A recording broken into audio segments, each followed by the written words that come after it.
as a director, don't have the expertise to know what makes a good soldier in front of a camera. I know when it's not working, and I know when someone looks hokey.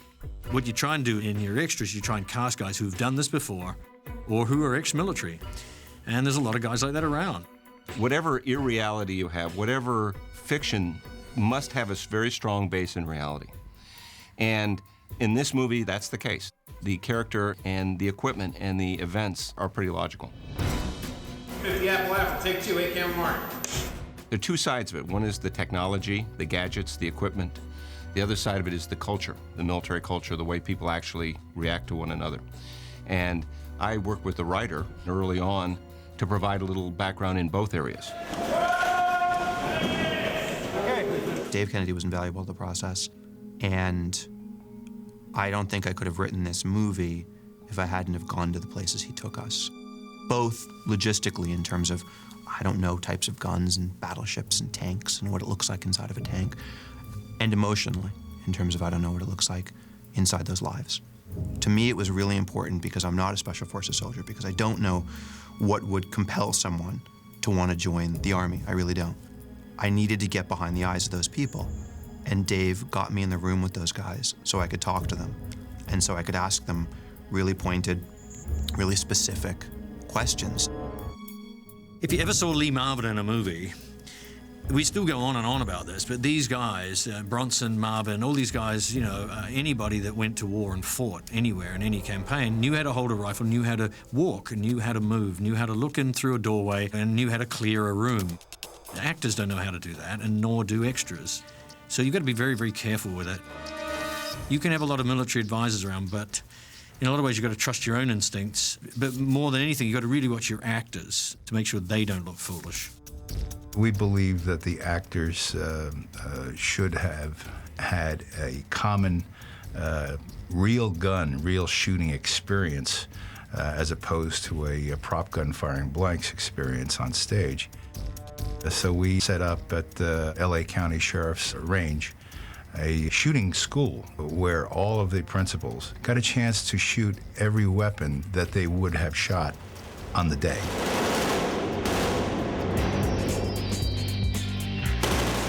Ice Cube and I did a lot of weapons training together so that we would look like we had trained together as Navy SEALs. So we were trained specifically how to shoot guns in that particular way, the way that they do. It seems like every time I do another film, I end up going to some tactical school with whatever type of training people I have to go with. So theirs is very specific as opposed to, say, the SWAT training or as opposed to the FBI training. So you actually see that Gibbons is a warrior, and a very skilled warrior at that.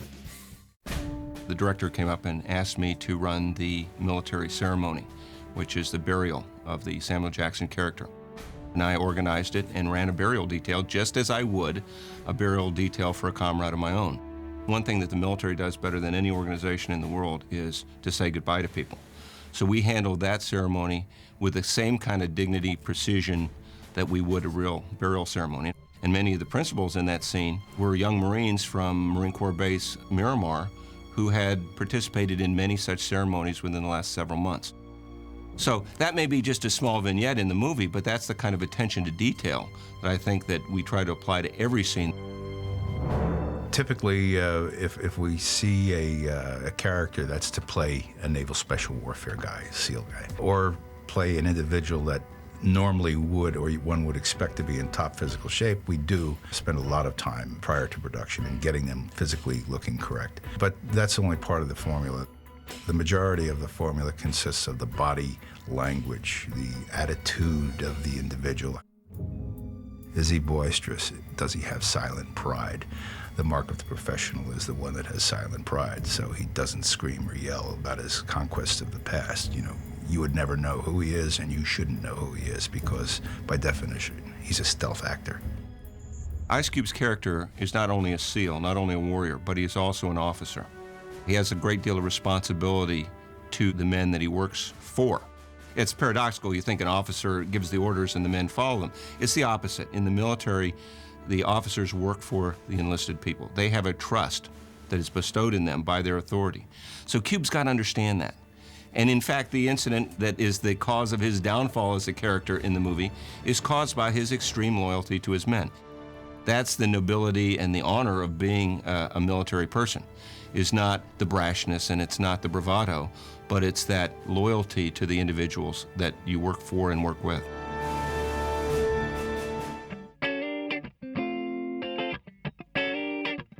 I always like fighting to look realistic. No matter what I do, even if it's a shameless action picture, I still think the fighting should look as realistic as possible, whether it's boxing, whether it's taekwondo, or even whether it's a gunfight.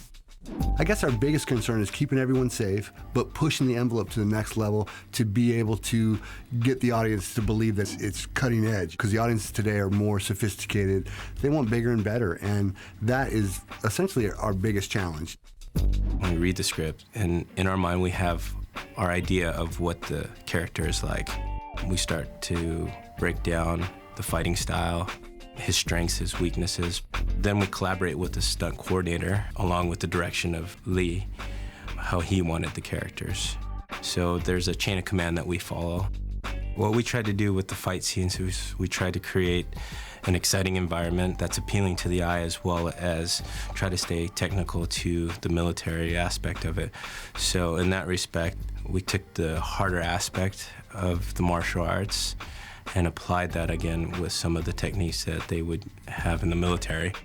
With Cube, we wanted him to be a little bit more gritty. What we tried to do is create that street smart / technical side with him.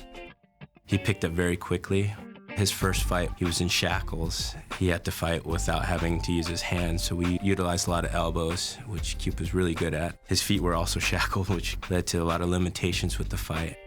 My true belief is always use the actor as much as you can, because that's what the audience came to see. They came to see that actor perform and do that sequence. And it's just better. Instead of shooting a wide shot and you can tell it's two doubles. All the actors that worked on this show did probably 95% of their own stunts. They're very physical, they had plenty of time to rehearse. The only time an actor won't do his own stunts is if there's a high possibility he might get hurt, then obviously you can't finish the movie. But in this situation, every actor out there was game to do it. But you also can't train someone to do the entire fight. You've got to take it a piece at a time. So you work out an entire series of maneuvers. If it's a large fight, 12 maneuvers. Small one, 3. And you just work them through progressively, piece by piece. So, but when it comes to action, and certainly fighting action, I still tend to deal in real-time action rather than slow motion. I like to put people in confined spaces and have them use whatever weapons are available to them, rather than have a lot of space to be able to flip themselves around and change things.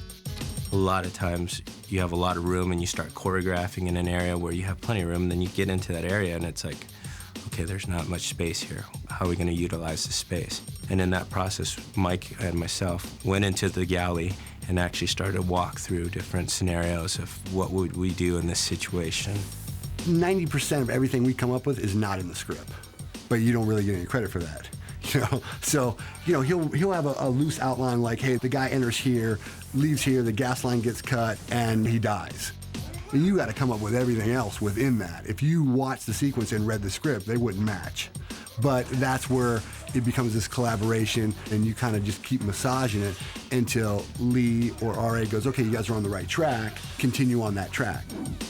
So as long as you work around that to make those story points work, you can use everything in the room, and then it looks obviously more violent, and it's harder to pull off, but it's more creative, I think. As the fight coordinator, you want to be in the background and watching everything and making sure that the hits sell, the timing is right, and that emotion is there. Just like the script has its punctuations throughout, so does the fight itself. So we want to make sure that still carries out within each bit, because there's a lot of cuts, and if the intensity's not there, you'll see it in the final product when they make the cuts. Hillbilly, you need to lighten up.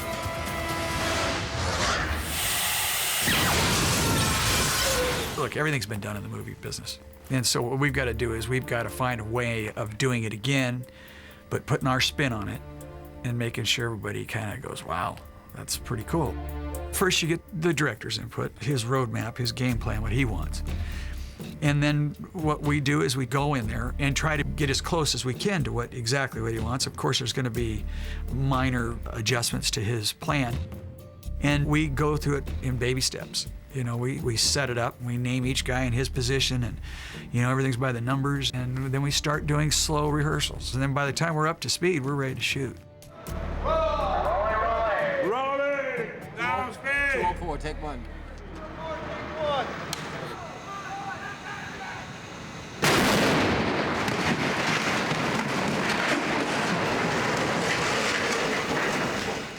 You know, when you're dealing with pyrotechnics, like that whole situation where things are on fire and all that, there's another point where now you're dealing with insurance and, you know, you can't put your actor next to danger. But as close as you can get into the fire with it being safe, you know, and shoot through the flames of the fire to look like it's on fire, there's little tricks that, you know, with flame bars and different things that we pulled off. Everyone has a job, everyone has a radio. So, you know, it's kind of like everyone moves together, stops together. Everyone moves back together, starts again. But if it's real close to the actor, obviously it's a double. I tried to be involved with as many stunts as I could. I mean, they wouldn't let me stand next to the truck when it was getting blown up, you know. They would, you know, they stopped me from being decapitated by a car door as it swung next to me. I don't know, you got to check that out, but it was great because the guy who actually did the stunt was missed it by that much. It was crazy, but he really got a kick out of that, so more power to him. Stunt work, you're going to get dinged and bruised and knocked around. And explosions, just a concussion of them, can be deadly. And these guys, they can place a bomb and an explosion and a squib and just absolute perfection. I mean, I didn't have a guy, anybody, get any kind of a mark on them. The hairiest thing was shooting in a maximum security prison. I mean, the rest of it was a cake. I mean, we were in there with it was the real deal. I took the stunt team to the real penitentiary and shot him running across the roof, and all that stuff up there is with the double on the actual roof because they wouldn't let anybody else up there. And then we did all the actual helicopter. That's all real stuff. That's a real guy hanging, flying over the real barbed wire and all that. It was radical. I mean, we had this guy flying and missing the fences by 4 and 5 feet. We hung Mark Hicks on the chopper. We had a safety line on him, but he had to muscle up and climb up into this thing in a full banking turn.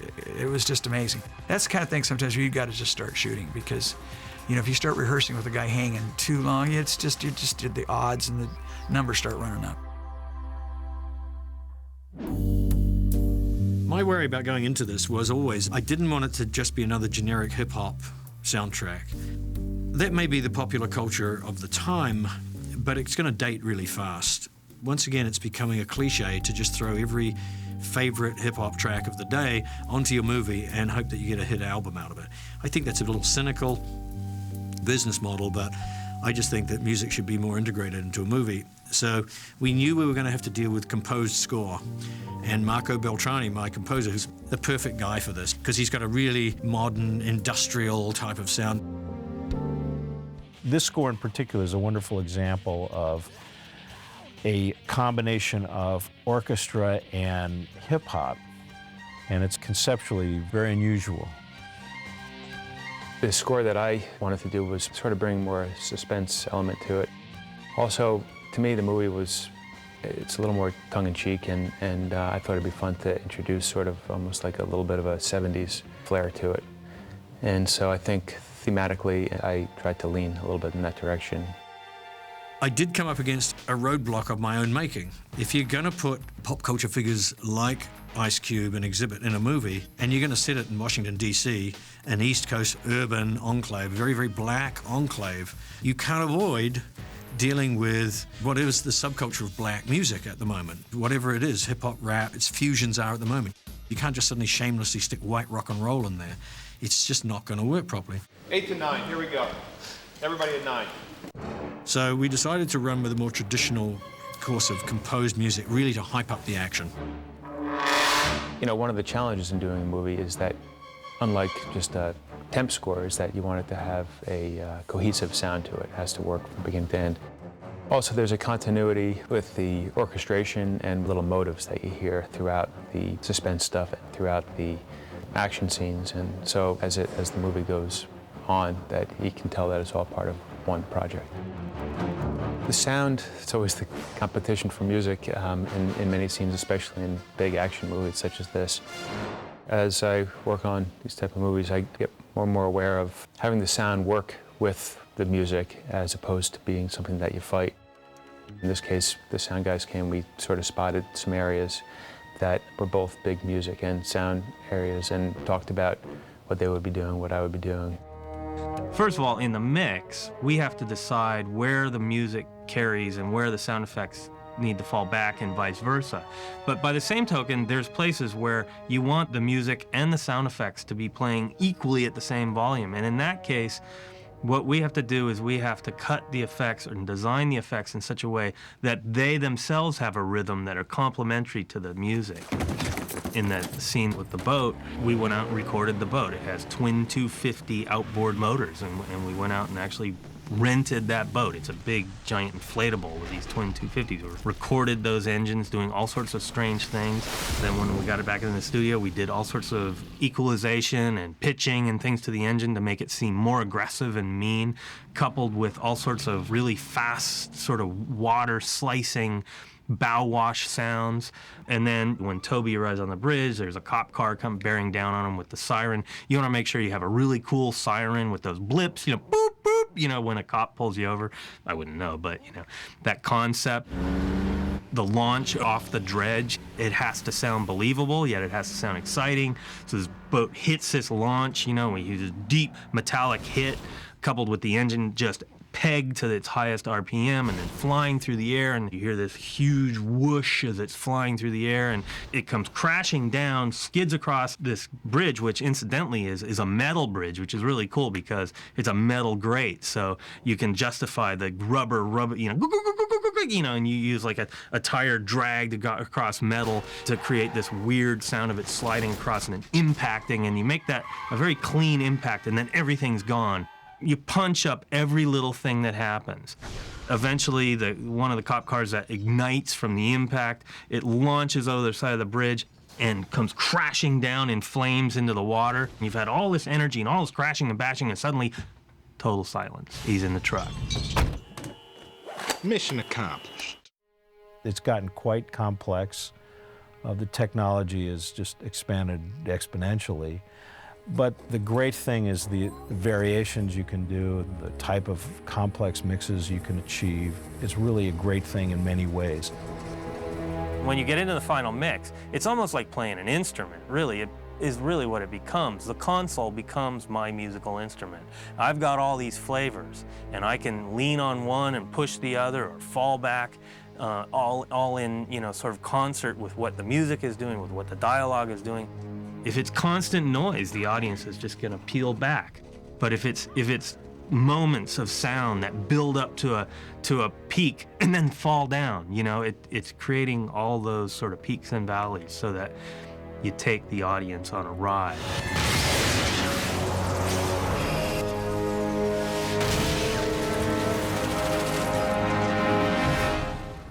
What we don't want to have in this is any sort of hokey 3D elements. And we all know what those are when we've seen them before.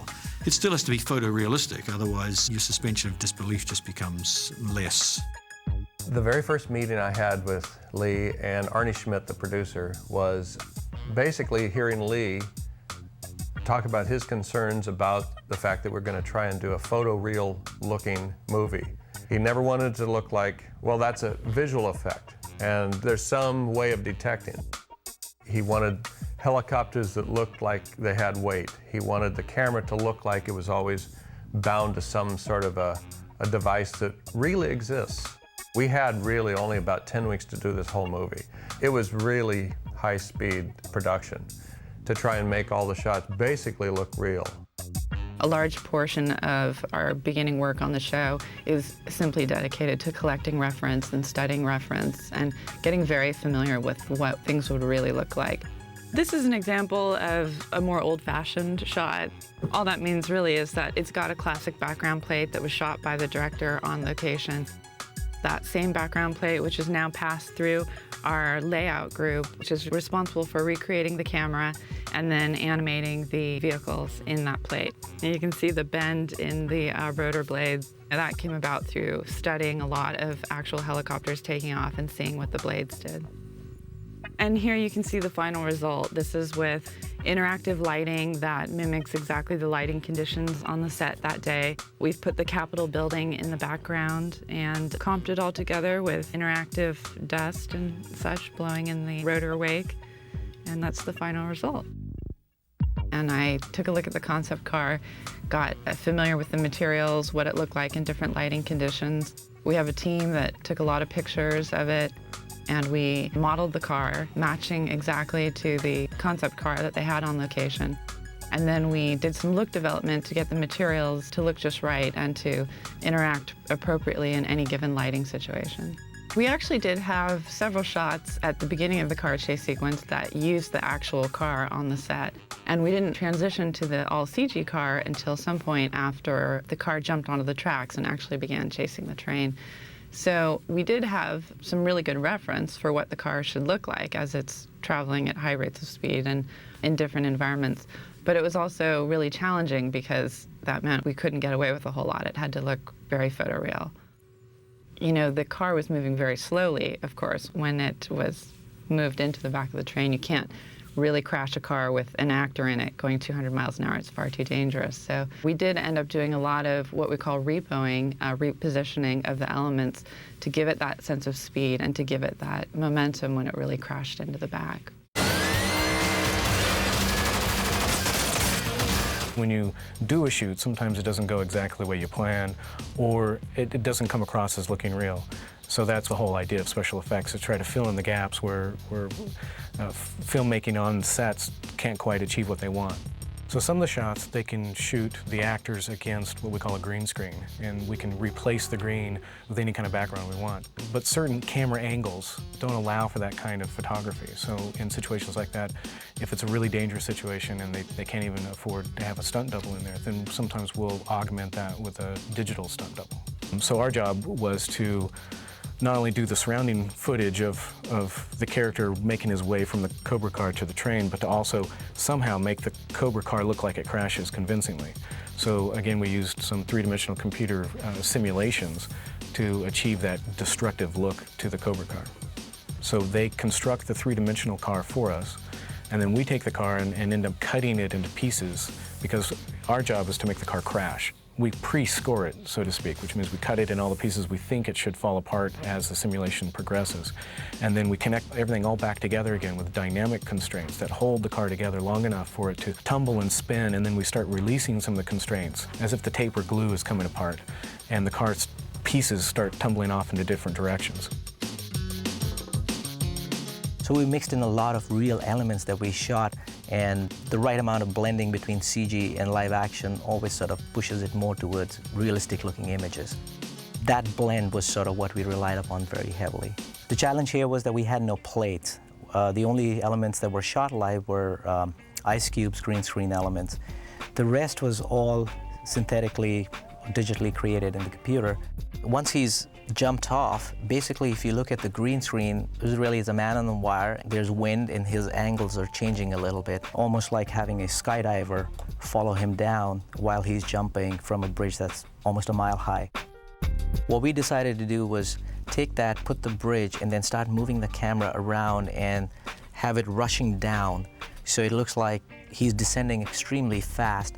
And what we did was we took the green screen elements and we sometimes changed the perspective a little bit so that it appeared like he was floating, skydiving, while his arms are out. So his descent speed is slower, and then sort of tip him over a little bit and start accelerating the camera along with him, because we tied the camera sort of along with the green screen element that was shot.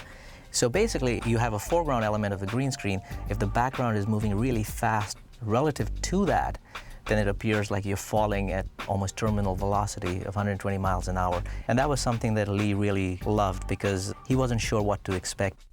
Once we started putting the shots together, he got really excited about the shots and really loved the sequence as it came through. As I like to tell people, it's not a known path.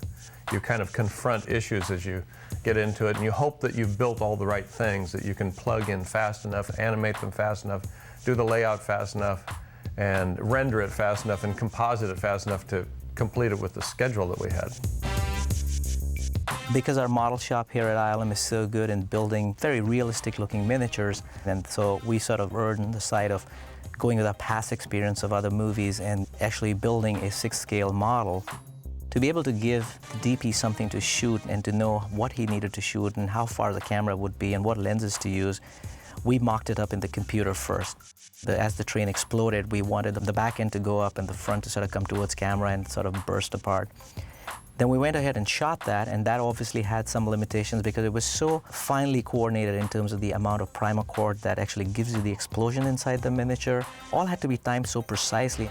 Some of this is fairly expensive, so we had really planned on 2 full models so we could get 2 really good takes. After we saw the first one, we thought there was too much fire. So instead of having the model tip over while the explosions were going on, we left it static and just had the explosions go through so that the side walls of the train completely ripped apart. We went back and took our train model and matched it to the take that had more fire in it.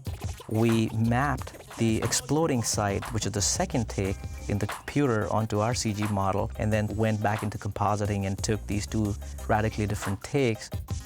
With the help of a CG model in between, we were able to sort of combine it together. It's this wonderful world of mix and match where we give the director a lot of freedom of choices how to tell the story and how to show images in the film, because there's a variety of solutions at any given time. And cut it. Pretty good. Good.